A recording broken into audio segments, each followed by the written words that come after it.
In 1984, George Orwell describes a society ruled by Big Brother, a figure so powerful he is worshipped, feared, loved, and obeyed without question, a symbol of absolute authority and identity for the party. Today, many people see echoes of that cult of personality in modern politics, and especially in the figure of Donald Trump. This video asks, what happens when leader becomes myth? When loyalty overrides truth? When personality becomes politics? In Orwell's world, Big Brother isn't just a leader. He as a figure you were supposed to love, fear, and trust. His image is everywhere. Posters, telescreens, slogans. The party does not just govern, it commands devotion. Truth, history, memory, all are shaped around that figure. Key features of a personality cult include propaganda and mass media amplifying the leader's image, simplification of leadership into catchphrases and slogans, demand for loyalty that overrides criticism or dissent, creation of enemies or others so the group feels threatened and rallies around the leader. These are not solely fictional. Political scientists note these traits in real leaders, including Donald Trump. For example, ways in which his followers refer to him as infallible, chosen, or only one who can fix it. Let's compare Big Brother's tactics to what we see around Donald Trump. Parallels in the Trump era, ubiquitous image and presence of the leader, constant media coverage, rallies, social media amplification of Trump's persona, slogans and catchphrases that simplify complex reality. Make America Great Again simplified message appealing to identity and nostalgia, enemies framed as threats to the state. Trump's frequent characterizations of media as enemy, of deep state, of political opponents, loyalty tests and purges of dissent, purging critics, sidelining internal dissenters, framing loyalty as moral imperative. For example, Trump has been quoted saying, "I alone can fix it," which recalls the kind of mythic leadership Big Brother represented. In 1984, Winston Smith's job at the Ministry of Truth is to rewrite history, to erase inconvenient facts, to make the leader never wrong, to shape memory and belief. In today's world, critics argue similar patterns, claims of alternative facts, or disputing evidence that contradicts the leader's narrative.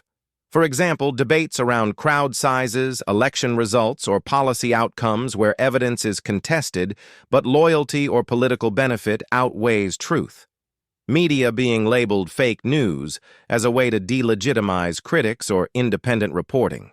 This evokes Orwell's tactics of controlling what counts as truth, the rewriting or selective presentation of history to suit current political goals, bringing forward certain narratives, suppressing others. These are less overt than in 1984, but the pattern is visible. Another core of a cult of personality is identity. Big Brother is not just a ruler. He is a symbol. His presence unites people into us. Dissent is framed as betrayal. With Trump, identity politics is deeply tied into loyalty. Supporters often treat support for Trump not as a policy preference, but as identity, moral belonging.